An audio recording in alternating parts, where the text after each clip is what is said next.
ਨਮਸਕਾਰ ਜੀ, ਮੈਂ ਸੌਰਵ ਮੜੀਆ ਐਕਟ 19 ਨਿਊਜ਼ ਟੀਵੀ ਲੈ ਕੇ ਆਉਂਦਾ ਹਮੇਸ਼ਾ ਇੱਕ ਅਲੱਗ ਨਵੇਂ ਮੁੱਦਿਆਂ ਦੇ ਨਾਲ। ਔਰ ਅੱਜ ਦਾ ਜਿਹੜਾ ਮੇਨ ਇਸ਼ੂ ਆ, ਬਿਗ ਇਸ਼ੂ ਆ, ਪੇਰੈਂਟਸ ਕਿੰਨਾ ਪਰੇਸ਼ਾਨ ਆ ਸਕੂਲਾਂ ਦੀਆਂ ਫੀਸਾਂ, ਬਿਲਡਿੰਗ ਫੰਡ, ਕਿਤਾਬਾਂ।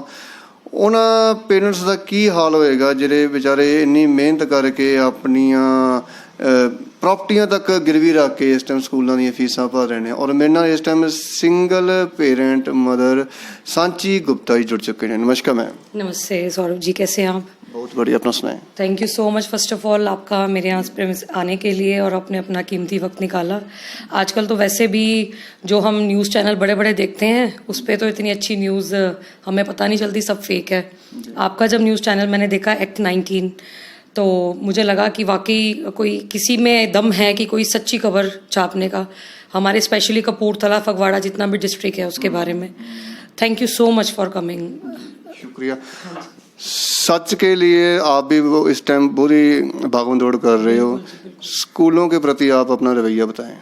स्कूलों के प्रति देखिए, हमारा रवैया कभी नहीं बिगड़ा पेरेंट्स का। फर्स्ट ऑफ ऑल पेरेंट्स आज की डेट में, अपनी बात करूं चाहे किसी की भी बात करूं, हर कोई पेरेंट तहे दिल से मेहनत कर रहा है ताकि उसका बच्चा एक अच्छी एजुकेशन ले सके, अच्छे मुकाम पे जा सके और एक बहुत अच्छा कोई ऑफिसर लेवल का या कोई डॉक्टर, इंजीनियर्स बन सके। इसीलिए पेरेंट्स ये नहीं सोचते क्या फीस है क्या नहीं है। चाहे 20,000 फीस है, 30,000 है, 35,000 है, 40,000 है, every parent is paying without any reason.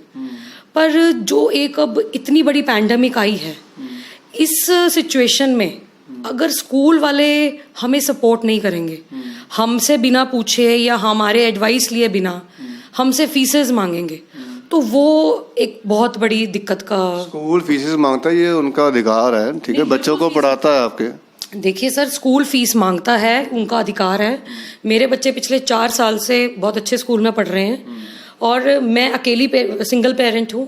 मेरी जितनी पूरी कोशिश रहती है यही रहती है कि मैं उस स्कूल की फ़ीस भरूं। पूरा अधिकार है स्कूल वालों का फ़ीस लेने का और मैंने देनी भी है, मेरी रिस्पॉन्सिबिलिटी बनती है। जो मर्जी चार्जेस वो मांगते हैं मैं देती हूँ। पर इस सिचुएशन में जब एक गवर्नमेंट को और स्कूल्स को ये देखना चाहिए कि जब इतना बड़ा पैंडेमिक है, it is not only about India, it is completely about world. इतना बुरा हाल है, लोगों के पास कमाइयाँ नहीं हैं, सरकारें लोगों के अकाउंट्स में पैसा डाल रही हैं। अगर हम बात करें कनाडा की और कंट्रीज़ की, तो हमारे इंडिया का आपको पता है ना क्या हाल है। जो रोज़ की रोटी कमा के अपने बच्चे को स्कूल पढ़ाता है वो क्या करेगा, वो कैसे फीस भरेगा। आप कहते हैं 10-15 दिन में, आप कहते हैं जी लॉकडाउन में आपसे कोई फीस मांगी नहीं जाएगी, जो हमारे विजयेंद्र सिंगला जी मिनिस्टर हैं। 15 दिन बाद आपका बयान चेंज हो जाता है, जी आपको ट्यूशन फीस भरनी है। आप, मेरा ये मैसेज है कि आप चेक तो कीजिए आपके प्राइवेट स्कूल वाले जो ट्यूशन फीस चार्ज कर रहे हैं वो कितनी है। आपको लगता है कि 800 रुपया है, 700 रुपया है, 600 रुपया है? No, it is more than thousands rupees, ठीक है ना। आप पहले, और दूसरी बात ये, अगर स्कूल वाले फीस के हकदार हैं पर उनको इस सिचुएशन में पेरेंट्स के साथ डिस्कस करके ही आगे करना चाहिए कि हमें ऑनलाइन स्टडीज़ करानी है कि नहीं करानी है। एक ऑनलाइन स्टडीज़ का तरीका होता है, उसके लिए हमें गैजेट्स चाहिए, उसके लिए हमें मोबाइल फ़ोन्स चाहिए, इंटरनेट कनेक्शंस चाहिए, वाईफाई चाहिए, प्रॉपर एलसीडी चाहिए, एलईडी चाहिए। किसके पास है, किसके पास नहीं है, ये तो फिर स्कूल प्रोवाइड कर रहेगा ना। अब स्कूल को देखना चाहिए ना। स्कूल कहता है जी हमारे पास स्टाफ की सैलरी देने को नहीं है। तो जब आपके पास स्कूल की स्टाफ की सैलरी देने को नहीं है, जो आप महीने का, प्लीज़ सॉरी टू से, करोड़ों रुपया कमाते हैं, आपका जितनी आपका एक फी सर्कल है, जितना आप कमाते हैं वो आप करोड़ों रुपया महीने का कमाते हैं। अगर आप 3 महीने अपने स्टाफ को सैलरी नहीं दे सकते तो सोचिए वो पेरेंट बेचारा कैसे सैलरी भरेगा। मैं तो सिंगल पेरेंट हूँ, माँ हूँ, तो मुझे इस दर्द का पता है। मैं हैरान हूँ, जिनके दुकानें बंद हैं, सब कुछ बंद है, मेरा भी काम 18 मार्च से बंद है, मैं कैसे फीस भरूं। आपने तो अपने गहने गिरवी रखे दिए। मैंने जब शुरू में अपने बच्चों की नर्सरी में एडमिशन कराई थी, तब मेरे से स्कूल वालों ने admission charges, annual charges, quarterly charges, security charges, ये सब लिए थे। 2 बच्चों के थे, दोनों बच्चों के लिए थे। 5,000 का एक कंसेशन दिया था सिर्फ। मैंने कम से कम 60 से 70 हज़ार रुपये की पूरी एक फीस नर्सरी सेक्शन के लिए, बच्चों के लिए स्कूल में डिपॉजिट करी। उसके बाद हर 3 महीने बाद क्वार्टरली मैं 22, 23, 24 हज़ार भरती रही हूँ, अपनी कमाई से भरती रही हूँ। और जो मेरी ये फीस थी 60-70 हज़ार रुपये की, ये मैंने अपने, लिटरली मुझे अपनी चूड़ियाँ गिरवी रख के लोन लेके ही मुझे देनी, क्योंकि मैं चाहती हूँ मेरा बच्चा अच्छे स्कूल में पढ़े। यही अगर सरकार हमें प्राइवेट स्कूल्स को छोड़ के सरकारी स्कूलों में इतनी अच्छी सहूलियत दे, इतनी अच्छी फैकल्टी दे, अच्छा प्रिंसिपल दे, स्कूल का डेकोरम दे, अच्छा खासा एनवायरनमेंट दे बच्चों को, तो हम क्यों पेरेंट्स प्राइवेट स्कूलों पे इतना पैसा खर्च करें? डीओ मत्सा सिंह तो कह रहे हैं कि हम उनके स्कूल जो भी सरकारी स्कूल हैं 200 से ऊपर हैं, वो तो सभी बहुत टॉप के बने हुए हैं। जी मेरे को दिखा दीजिए कौन से टॉप के बने हैं। अगर मैं कहती हूँ टॉप के बने हैं ना, आप अरविंद केजरीवाल के स्कूल्स को बीट करके कपूरथला पंजाब में पूरे खोल के दिखा दीजिए। मैं कहती हूँ, मैं किसी सरकार के हक में नहीं बोलती, मैं सिर्फ जो देखती हूँ कौन काम कर रहा है उसके हक में बोल रही हूँ, मैं किसी पार्टी के हक में नहीं बोल रही हूँ। मैं कहती हूँ जैसे दिल्ली में अरविंद केजरीवाल ने स्कूल्स खोले हैं बच्चों के लिए, जहाँ पे डोनाल्ड ट्रम्प की वाइफ आके विजिट करके गई हैं अभी मार्च में, फरवरी में, वैसे स्कूल हमारे पंजाब में खोल दें। हम सारे बच्चे स्कूल अपने प्राइवेट स्कूल से निकाल के सरकारी स्कूल में डाल देंगे। मेरी मेड्स जो आती हैं काम करने, उनके बच्चे उन सरकारी स्कूलों में पढ़ते हैं और मुझे अच्छे से पता उनका क्या हाल है। इतनी गालियाँ, कोई उनमें एटिकेट्स नहीं होते, कोई उनको तमीज़ नहीं सिखाई जाती बच्चों को। वहाँ पे टीचर्स बड़ी अच्छी सैलरीज ले रही हैं, पर वो क्या कर रही हैं, सिर्फ और सिर्फ स्वेटर बुन रही हैं या अपनी रेसिपीज डिस्कस कर रही हैं। बुरा हाल है सर सरकारी स्कूलों का, वरना हमें क्या पढ़िए, इतना पैसा लाखों रुपया साल का हम प्राइवेट स्कूलों को दें। आप प्राइवेट स्कूल में क्यों जाते हैं बच्चों को लेकर? प्राइवेट स्कूल आप सरकारी स्कूल में क्यों नहीं पढ़ाते? सरकारी देखिए, प्राइवेट स्कूल फीसें भी इतनी लेता है, आप कहते हैं वहाँ पर एजुकेशन इतनी अच्छी है, फिर कोचिंग क्यों करवाते हो वहाँ पर? उनको तो जरूरत नहीं होनी चाहिए, ना ट्यूशन की ना कोचिंग की। सर देखिए, कोचिंग हमें इसलिए करानी पड़ती है स्कूल के बाद भी।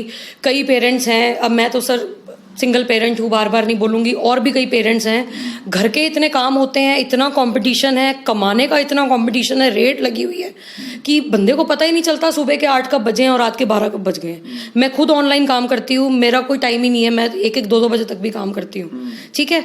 जहाँ पे पेरेंट्स के पास टाइम नहीं है, या पेरेंट पैसा कमाए कि बच्चों को पढ़ाए, वो ये सोचता है ना, चल मैं 2000 रुपये एक्स्ट्रा खर्च कर देता हूँ। स्कूल में अगर ये मतलब मैं कहती हूँ स्कूल में अगर 90% भी टीचर्स ने हेडेक लेनी शुरू कर दी, तो मैं कहती हूँ हमें कोचिंग की ज़रूरत नहीं पड़ेगी। बेसिकली जो प्राइवेट स्कूल का सबसे बड़ा ड्रॉबैक पता क्या है, ये फीसें बहुत लेते हैं, ये पेरेंट्स को निचोड़ते हैं, पर अपने स्टाफ की सैलरियाँ सबसे कम ये देते हैं। सरकारी स्कूल वाले बेकार डेकोरम है, खिड़कियां टूटी पड़ी हैं, सब कुछ बेकार है, और अपने सरकारी स्कूल की टीचरों को सैलरियां देखो कितनी देते हैं।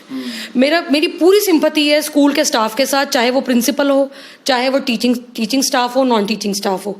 स्कूल इन्होंने अपनी प्रॉपर्टी बड़ी बना ली, किस लिए? हमसे कहते हैं जी बिल्डिंग चार्जेस दो, क्यों दें हम? तुमने अपनी प्रॉपर्टी खरीदी है, तुमने उस पर बिल्डिंग बनाई है, तुमने इससे अपने पैसे कमाने हैं, तुमने बिजनेस चलाना है, तुमने हमारे बच्चों से किराया लेना है बिल्डिंग्स का। तो वो आपको कोई शेयर देंगे जब बिल्डिंग रेडी हो जाती है उनकी? किस चीज़ का शेयर देते हैं जी? कहाँ सुना है आपने? ये लोग तो हमारे बच्चों की ट्रांसपोर्टेशन की अगर फीस लेते हैं, मैं कहती हूँ मेरे बच्चों का ट्रांसपोर्टेशन का 3 महीने का 7500 रुपये जाता है। कोई बिलीव कर सकता है? चलो मैं देती हूँ, काफ़ी लोग देते हैं, पर इनके पास कोई उस बच्चे का इंश्योरेंस नहीं है। आप देखो कितने स्कूल वाले बस से ड्राइवर्स ऐसे ही रखे हुए हैं। नो डाउट जहाँ मेरे बच्चे पढ़ते हैं वहाँ के ड्राइवर्स अच्छे हैं, पर हम सरकारी स्कूलों की बात करें, आप इनके स्कूलों के ड्राइवर देखिए, आधी इन्होंने ड्रग्स ले रखे होते हैं और स्कूटर ऑटो चला रहे होते हैं, बसें चला रहे होते हैं। क्यों होते हैं एक्सीडेंट? और जो अपना मासूम बच्चा खोता है, क्या जवाब है उसके पास सरकारी स्कूलों के पास? आप इतना खुल के बोलते हो, आपको धमकियां नहीं मिलती? धमकियां आती हैं सर, बिल्कुल आती हैं। जब मैंने पीछे अपना एक बड़ा एग्रेसिव वीडियो बनाया था, क्योंकि मैं गुस्से में थी, जब मैंने वीडियो बनाया तो वो ऑब्वियसली हर जगह सर्कुलेट हुआ, उसको कम से कम 8,500-9 हज़ार लोग देख चुके हैं। तो मेरे रिलेटिव्स को, बड़े अच्छे जो यहाँ के नामी बंदे हैं, उनको कॉल्स गए कि भाई ये सांची गुप्ता देखो कितना बेबाक बोलती है। तो उन्होंने मेरे को कहा कि तेरे आगे बच्चों को स्कूलों में एडमिशन नहीं मिलेगी, तू बच्चों को कैसे पढ़ाएगी, तेरी सारी लड़ाई बच्चों के लिए है, सब कुछ तो बच्चों के लिए कर रही है। मैंने कहा क्या कर सकते हैं फिर, मुंह को सिल के बैठ जाएं? जब गलत हो रहा है, जब हम फीस पे करते हैं, हर तरीके का फंड पे कर रहे हैं, सब कुछ दे रहे हैं स्कूल वालों को, जब स्कूल गलत कर रहा है, मैं कहती हूँ स्कूल इसमें गलत कुछ नहीं कर रहा, सरकार गलत कर रही है। सरकार स्कूल वालों से दुनिया भर के टैक्सेस वसूलती है, दुनिया भर के उनसे हर चीज़ के, आपको पता है, पेरेंट्स से टैक्सेस वसूलती है। जब आज स्कूल वाले अपना टैक्स के रूप में उनको हर चीज़ पे कर रहे हैं, तो ये सरकार की रिस्पॉन्सिबिलिटी बनती है जी कि स्कूल को सपोर्ट करें। आपकी जो बुक्स होती हैं उसके बारे में बताएं, किताबें जो बच्चों की। किताबें तो माशाल्लाह है जी, मेरे बच्चे जब नर्सरी में थे तब मेरा एक बच्चे का 3500 का सेट आया था जब मेरे बच्चे KG 1 में गए हैं तब उनका 4,500 का सेट आया है। जब KG 2 में गए हैं तब थोड़ा सस्ता था, मेरे ख्याल से 2,500 का सेट आया है। अब मेरे बच्चे फर्स्ट क्लास में गए, मैं आपको दिखाना चाहती हूँ जिस स्कूल में पढ़ते हैं। ये हमारी मैथ्स की बुक है, ठीक है। इसका प्रिंट रेट है जी 299 रुपये। 300 हो गया, 300 हो गया। ये जी हमारी EVS की बुक है, एनवायरमेंट स्टडीज़ की बुक है। इसका रेट है जी 390 रुपये। 390 400 हो गया जी, ठीक है। ये हमारी नॉर्मल आर्ट की बुक है जिसको हम एक्टिविटी बुक कह लेते हैं। इस बुक का रेट देखिए 290 रुपये है, ठीक है। अब हमें स्कूल वाले क्या करते हैं, अभी ये सिर्फ 3 बुक्स हैं, ये सिर्फ 3 बुक्स हैं। मेरा जो ये सेट आया है पूरा, ये आया है मेरा, इसमें सिर्फ अभी 3 बुक्स हैं और 2-4 बुक्स और हैं। ये सारा सेट के मैंने 4500 रुपये दिए हैं। अभी भी इसमें 2 बुक्स कम है जो अभी बाजार से मुझे लेके आनी है। पहली बात तो मैं जानना चाहती हूँ कि पहले तो स्कूल वाले जब नया सेशन स्टार्ट होता है तो हमें लिस्ट भेजी जाती है, फलाने बुक शॉप से आप बुक्स खरीदिए।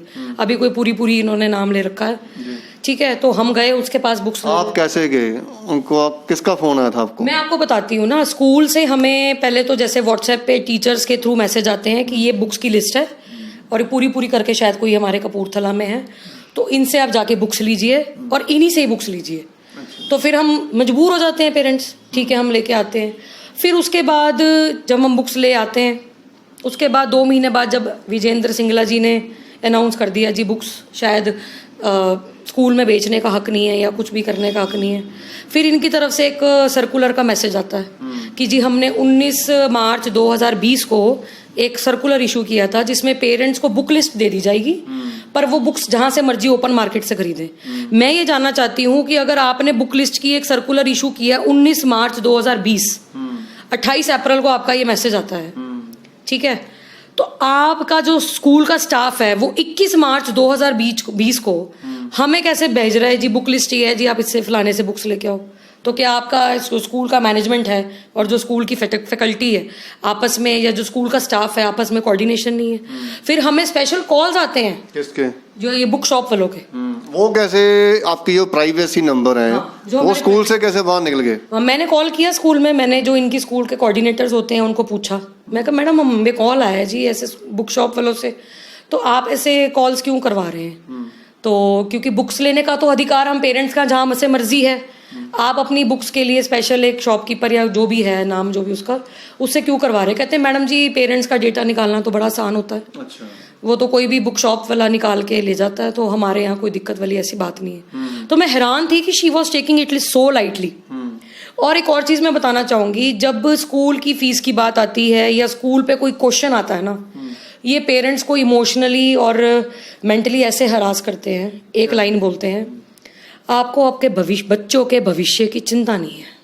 पेरेंट्स को बोलते हैं कि हम तो बहुत एफर्ट देते हैं आपके बच्चे के लिए, पर पेरेंट होने के बावजूद भी आपको आपके भविष्य की चिंता नहीं है। मैं कहती हूँ how dare they can use these lines. जो माँ बाप सुबह से लेके शाम तक इतनी मेहनत करके तुम्हारी फीसें भर रहा है, तुम्हें इतने चार्जेस दे रहा है, फलाने चार्जेस दे रहा है, तुम जो स्कूल का सर्कुलर भेजते हो, कभी तुम्हें फलाने 400 चाहिए, कभी तुम्हें फलाने 1000 रुपये चाहिए, कभी तुम्हारे स्कूल में फंक्शन है, ये है वो है, हर चीज़ के लिए तुम्हें पेरेंट तुम्हें दे रहा है, तो तुम पेरेंट को बोलोगे कि आपको आपके बच्चों के भविष्य की चिंता नहीं है, आपने अपने बच्चों के भविष्य को खेल समझ रखा है, तो पेरेंट तो खत्म ही हो गया वहाँ पर, फिनिश। यार मैं इतना कुछ कर रहा हूँ, मैं इतना कुछ अपने बच्चे के लिए कर रहा हूँ, और स्कूल वाले हमें ये बोलते हैं कि, और इसमें क्या होता है, पेरेंट एग्रेसिव हो जाता है और पेरेंट प्रेशर किस पे देता है? अपने बच्चे पे। फिर उसकी वो 4 एकेडमिक क्लासेस लगवाता है, ट्यूशंस लगवाता है, बच्चे प्रेशर किस पे जाता है? बच्चे पे। ऑटोमेटिकली बच्चे पे इतना प्रेशर जाएगा तो वो उसकी नर्वस सिस्टम का क्या होगा? यानी कि लास्ट में हम यही कहेंगे कि ये जो शिक्षा का जो फील्ड है अब वो शिक्षा वाला नहीं रहा, इट इज कम्प्लीटली बिजनेस। सरकारें नहीं चला रही हैं, देश नहीं चला रही हैं, स्टेट्स नहीं चला रही हैं, बिजनेस कर रही हैं। मुझे कोई नॉलेज इतनी नहीं है, मैं कहूँ सीधी सी बात है, पर जो दिखता है ना, हम अंधे नहीं हैं, हम पढ़े लिखे लोग हैं, हमें साफ नजर आ रहा है इस वक्त सरकारें क्या कर रही हैं। मैं हैरान हूँ कि ये तो पैंडमिक आया, लॉकडाउन हुआ है, तो हमें अपनी सरकारों का चेहरा नजर आया। बहुत शुक्रिया। और ਤੁਸੀਂ ਹੁਣ ਵੇਖਿਆ ਹੈ ਕਿ ਬੜੀ ਮੁਸ਼ਕਲ ਨਾਲ ਇੱਕ ਸਿੰਗਲ ਪੇਰੈਂਟ ਬਾਹਰ ਨਿਕਲ ਕੇ ਖੁਦ ਓਪਨ ਹੋ ਕੇ ਗੱਲ ਕਰ ਰਹੇ ਨੇ ਔਰ ਕਿੰਨੀਆਂ ਧੱਜੀਆਂ ਉਡਾ ਰਹੇ ਨੇ, ਕਿੰਨਾ ਇਹ ਜੋ ਵੀ ਦੱਸ ਰਹੇ ਨੇ ਕਿੰਨੇ ਦੁਖੀ ਹੋ ਕੇ ਦੱਸ ਰਹੇ ਨੇ। ਇਹਨਾਂ ਦੇ ਕਿੰਨੇ ਪੇਰੈਂਟਸ ਹੈਗੇ ਨੇ ਜਿਹੜੇ ਬਹੁਤ ਦੁਖੀ ਨੇ। ਕਿਰਪਾ ਕਰਕੇ ਸਰਕਾਰ ਜੀ ਇਸ ਵੱਲ ਵੀ ਧਿਆਨ ਦਿਓ। ਪੇਰੈਂਟਸ ਆਪਣਾ ਖੂਨ ਪਸੀਨਾ ਵੇਚ ਕੇ, ਗਹਿਣੇ ਵੇਚ ਕੇ ਆਪਣੇ ਬੱਚਿਆਂ ਨੂੰ ਪੜ੍ਹਾ ਰਹੇ ਨੇ।